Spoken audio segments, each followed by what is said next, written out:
What is up, guys? I crave a spilt milk here.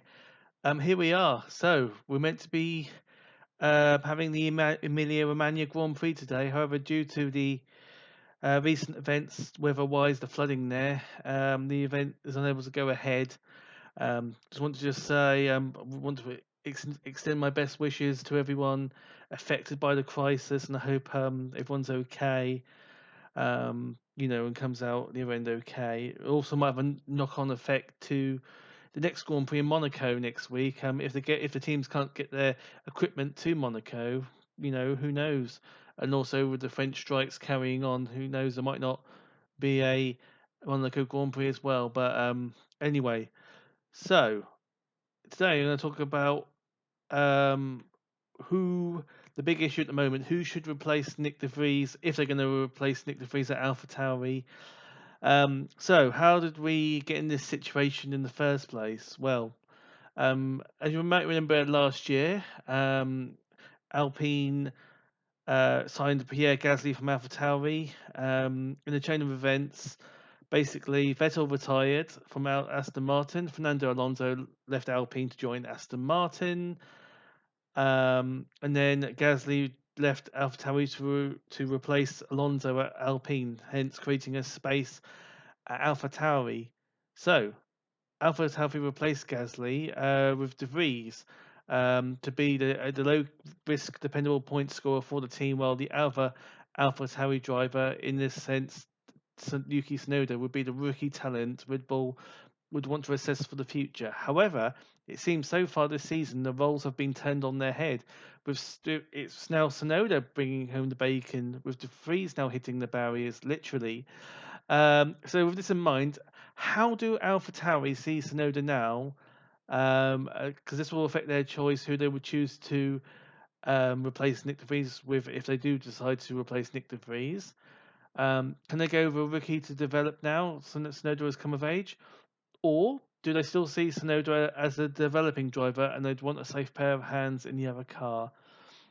So why is the pressure on Nick De Vries especially? Unlike other rookies this season, like Logan Sargent and Oscar Piastri, after his spectacular cameo appearance at the 2022 Italian Grand Prix, stepping in for Albon in the Williams, and with his pedigree for being both F2 and Formula E champion, it was expected De Vries would do better than he's currently doing. Currently, De Vries has no points to his name, and his best finish is 14th. Compare this to Tsunoda, who has only finished 10th or 11th so far this season. However, De Vries is making some silly mistakes at Azerbaijan and Miami, most notably. It was expected that De Vries would trounce Tsunoda this season, but the opposite so far has happened, and now Tsunoda is presenting himself nicely to be the team leader now. So, with all this in mind, let's see who could replace Nick De Vries.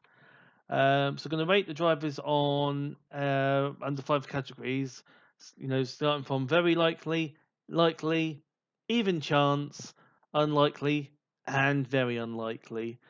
So let's go through these choices and see who I think would get the seat. First off, we're going to start up with Daniel Kvyat.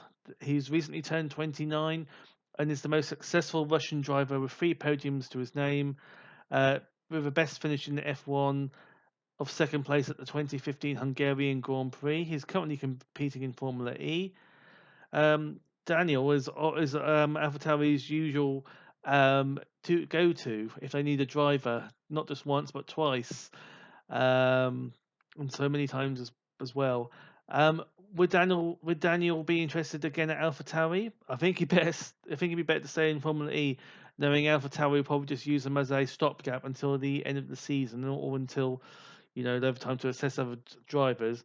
Maybe he'll be back in F1 with a more competitive car if he shines in Formula E, like De Vries has done. I think it'd be very unlikely Kvyat would be back at the AlphaTauri this time. Next choice, Antonio Giovinazzi, the 29-year-old Italian with a best F1 finish of 5th at the 2019 Brazilian Grand Prix. He currently holds reserve Ferrari duties shared with Robert Schwartzman. I think Giovinazzi would be very open to the idea to join AlphaTauri, but with a very average, neither good or bad F1 career and scoring no points and driving full time in Formula E last season, surely there are better options AlphaTauri can pick from. Even keeping De Vries would be a better choice.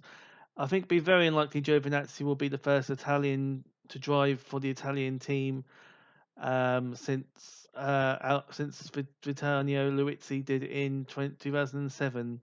Surely there are even better Italians than Giovinazzi out there if AlphaTauri did really want an Italian driver representing the Italian team. Next up, next is aside from Mick Schumacher, the 24-year-old German, whose best F1 finish was sixth at the 2022 Austrian Grand Prix, currently Mercedes reserve driver and the 2020 F2 champion.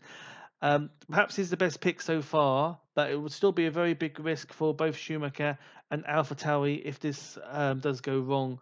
Would Schumacher leave his Mercedes reserve role to take a punt on AlphaTauri? Schumacher has already cut ties with Ferrari, and it would leave his F1 options limited if he turns his back on Mercedes and it doesn't work out. However, if Schumacher does well, he might be able to keep the seat even and perhaps open doors further up the grid.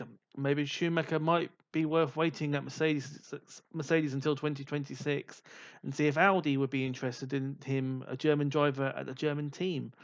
I think there are better options to come for both Schumacher and AlphaTauri. I'm sure both parties would want a lot more from each other before they can come to terms. Just not the right option for both parties right now, an unlikely chance. Next up, Robert Schwartzman, the 23-year-old Israeli Ferrari reserve driver, the 2019 F3 champion, and the 2021 F2 runner-up. Schwartzman is in a similar situation to Schumacher, but I think Schwartzman and AlphaTauri will be a good fit in the medium to short term, at least anyway. It's unlikely there will be opportunities for Schwartzman with Ferrari until because after 2025, Haas will be the only Ferrari team. Has to be the only team that Ferrari would supply engines to, and Sainz and Leclerc are perhaps the most secure driver lineup on the grid. So no one could perhaps blame Schwartzman for looking elsewhere, elsewhere, outside of the Ferrari family. Schwartzman would be glad to have some time at AlphaTauri to show what he can do, and the expectation would be low key. Schwartzman would be seen as a true rookie. It would be a sensible gamble for both parties. I would say an even chance that it would be Schwartzman staying in Italy to join AlphaTauri. Next up, Felipe Drugovich, the 22-year-old Brazilian who is the current F2 champion and Aston Martin reserve. Like Schwartzman, Felipe is waiting for a driver Aston Martin. He will be waiting a long time though. Stroll ain't going anywhere, and Alonso's just joined, and he would be mad to leave a competitive car right now. Would AlphaTauri be right for Drugovich? I think the thing to consider is why wasn't Drugovich signed? Why wasn't Drugovich signed instead of De Vries? It would make complete sense to sign Drugovich in lieu of a Red Bull backed youngster. If Drugovich was good enough, and he can even keep the seat at AlphaTauri, or an even option for the Red Bull team, um, if the Perez Verstappen relationship deteriorates, I am baffled that Logan Sargent, Guan Yu Zhou gets signed when you could pick the champion, for example. It's just a point I like to make, but the 2020 F2 champion Mick Schumacher has already proven that you can win F2 but still not be good enough for Formula One. Drivers like Lando Norris prove that you can be a good, successful Formula One driver without being F2 champion. However, he lost out to Charles Leclerc and George Russell, both of them who are who were in better teams than Norris. With this in mind, like Schwartzman, I would say it'd be an even chance for Djokovic and AlphaTauri to come to terms. Yeah, I mean, I find it mad that Djokovic not got a seat for 2023, but there you go. Obviously, it's De Vries came to AlphaTauri with the expectation that he would be the one scoring the points and you know doing all the work and developing the team and the car. De Vries would be the one to be seen as a team leader. Um, so that's probably why they went for De Vries rather than Drogovic first time around. Next up to look at Theo Pourchaire, the 19-year-old French driver who finished second in 2022 F2, too many twos, and is the current Alfa Romeo reserve driver. Now, this is a very juicy and interesting one. Pourchaire is currently leading the F2 championship. However, if AlphaTauri come knocking, would Pourchaire open the door and let them in, or will he want to finish the season to come to F1 as the F2 champion. In addition, as the Alfa Romeo reserve, I'm sure Audi would be interested in having Porsche aboard. Would it be his wish to stay as he is and being a shout for the 2026 season for Audi? Would that be the right move? Would Audi be competitive out of the blocks? I'm sure Sauber, who manage Porsche, will fight tooth and nail to keep Porsche, but by 2026, would AlphaTauri be more competitive than Audi would be? I think Porsche should follow his course, and 2026 will definitely be a realistic time for Porsche to be ready for Formula One, as he is 19 at the moment. Perhaps get a few more seasons of experience in other Formula.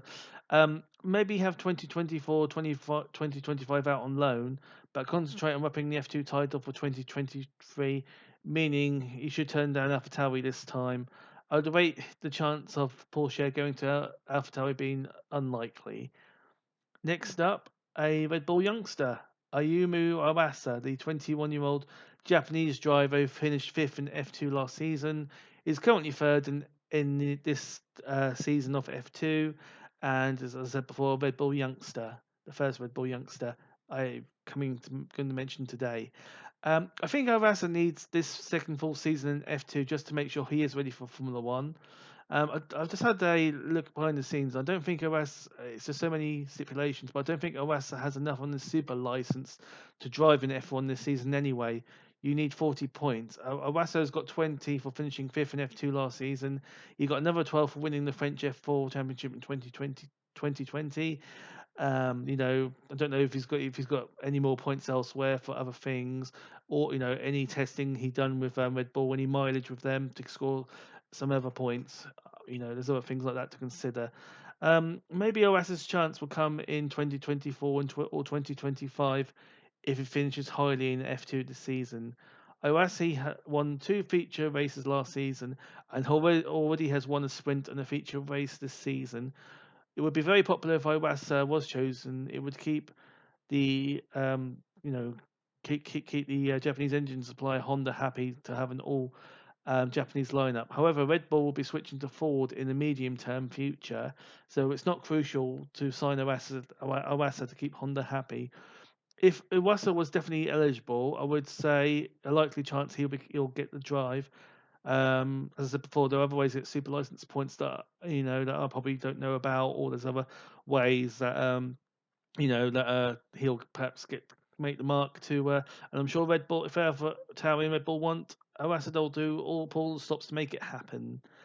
The next driver we're going to look at is quite an interesting proposition. This is Alex Albon. The 27-year-old Thai driver currently driving for Williams in Formula One. His best Formula One result being a pair of thirds in 2020 at the Tuscan and Bahrain Grand Prix. Would Albon be tempted to move back to the Red Bull family? Let's go back to the end of 2018 to answer this. Toro Rosso, that's who AlphaTauri at the time was struggling to find drivers. Albon wasn't even part of the Red Bull Academy. Red Bull had no one ready to promote to F1 after burning through so many drivers in the quest to replace Daniel Ricciardo at Red Bull.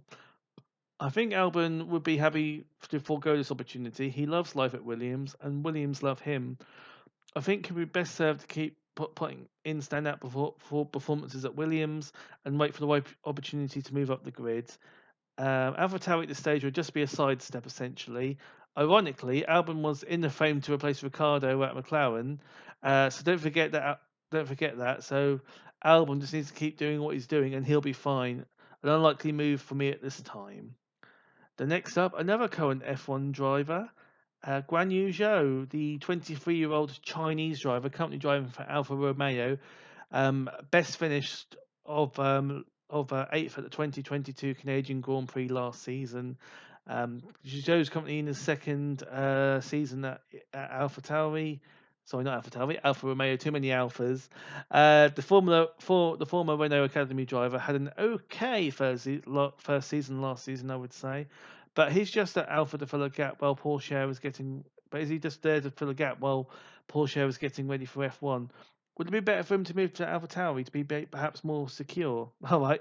I suppose be under more pressure at Alpha Tauri rather than Romeo. However, it would maybe bring out the best in Zoe, but to be under pressure for the seat. Well, it's already under pressure, so why?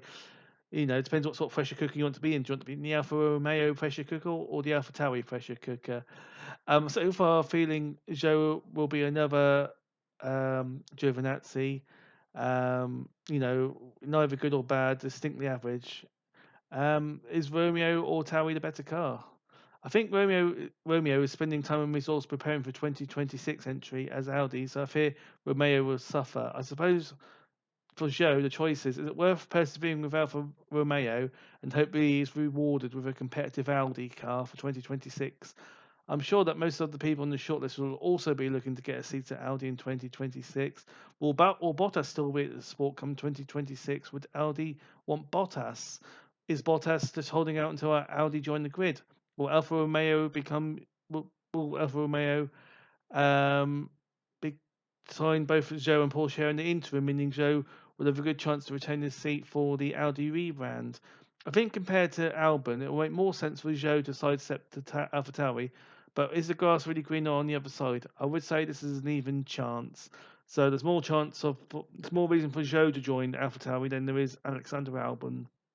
Next up, Daniel Ricciardo. Here we go. We're now getting to the meat of the burger. So Daniel Ricciardo, the 33-year-old Australian with 8 F1 wins to his name, currently the F1 reserve driver. In his history, he's finished third twice in the driver standings in F1. Okay, enough mucking around. Here is a serious contender for the seat. But consider this. Ricciardo could have moved to AlphaTauri for a full-time drive for 2023 instead of De Vries. If he didn't want to go to AlphaTauri then, why now? Well, F1 has a very short memory. If you're out of the sport for a few seasons, it can be very hard to keep relevant and get back into the sport, especially when you have lots of youngsters coming through hungry to show what they can do and for a lesser fee as well. Ricardo would definitely have to eat humble pie to go to AlphaTauri, but consider this. What if Ricardo flops at AlphaTauri? What if Tsunoda beats him overall? It could be more damaging and surely end his career if he doesn't hit the ground running. And if Ricardo does do well, what then? What next? I can only see Ricardo staying at AlphaTauri just to fill in for the rest of the 2023 season and not beyond. However, in the age-old Red Bull tradition, do Red Bull have a youngster ready for F1? It will be a low risk to trial a few youngsters they're interested in, and this would be the perfect opportunity to do so. If Red Bull has no one ready, would it be better to persevere with De Vries? However, if the team sees Tsunoda still as a developing driver, maybe Ricardo would get the nod. Not to mention, Ricardo perhaps has one of the biggest fan bases. Think of the merchandise, the money as well. So maybe it might be might be worth getting Ricardo just to cash in on that. I would say it's Ricardo would be very likely to be signed to replace De Vries. Next up to consider Liam Lawson, the 21-year-old New Zealander currently racing for Mugen in Super Formula. He finished third in F2 2022 and he finished second in the DTM, the German touring cars, in 2021. With his third place finish in the 2022 F2 season, Lawson had enough super license points for a 2023 Formula One drive, so why was he overlooked for F1? If the team considered Tsunoda as a dependable driver, would the team be prepared to take on Lawson? Lawson is currently leading the 2023 Super Formula Series by 4 points. Would he leave for an opportunity in F1, or would he want to stay and have a shot at the title, proving he is ready for AlphaTauri in 2024? Maybe he could share his drive with Ricardo when Super Formula is on, reducing the pressure on both drivers. So, you know, perhaps they could share the seat, so that way the spotlight's not, hopefully both drivers wouldn't be judged as harshly if they don't do very well. If this would happen, Lawson would only miss the Canadian and Mexican Grand Prix. But would this be too much on Lawson if he didn't get a rest? If the team sees Tsunoda as a team leader, I would say Lawson would be very likely to get the nod. So out of all the options, I would say it's definitely at the moment it's between Ricardo and Lawson, and it's just how the team sees Tsunoda. But I have one more driver to consider. Uh, Drum roll, please. Boom. Sebastian Vettel, the 35-year-old German who retired from F1 for the 2023 season, a 4 times F1 world champion. Vettel has done it all, so why would Vettel want to come back to help his old team? I think Vettel regrets leaving Aston Martin just as they become competitive, and it's partly down to Vettel's input and experience helping Aston Martin. Maybe Vettel could do the same at AlphaTauri, who are seen as the ninth best team currently. However, I think Vettel wants to focus on his activism and enjoy some retirement for now. Maybe he'll come back like Alonso did in a few seasons. Very unlikely from me. Any excuse to bring up Vettel in the video, it's just a bit of a joke. Right, so let's pick. So, who will I pick to replace De Vries? Well, another thing to consider with Lawson is if he doesn't go for the opportunity now that was presented to him, would he perhaps be overlooked in the future? And perhaps team drivers like Awas or another Red Bull Juniors, get Mike. They might get if Lawson says no, perhaps he might have just done himself out of F1 forever. Who knows? So I would say with all this in mind, I would say it would be Liam Lawson getting the seat with Daniel Ricciardo making cameo appearances. As long as Sonoda keeps doing what he's doing, he will be seen as a team leader now at AlphaTauri. Who do you think will replace Sonoda? Not replace Sonoda. Maybe Sonoda might get replaced as well. Yeah. So who do you think will replace De Vries at AlphaTauri? Let me know in the comments what you think. Thank you very much for watching the video, and hopefully we'll get back to some proper racing next weekend. Thank you. Bye.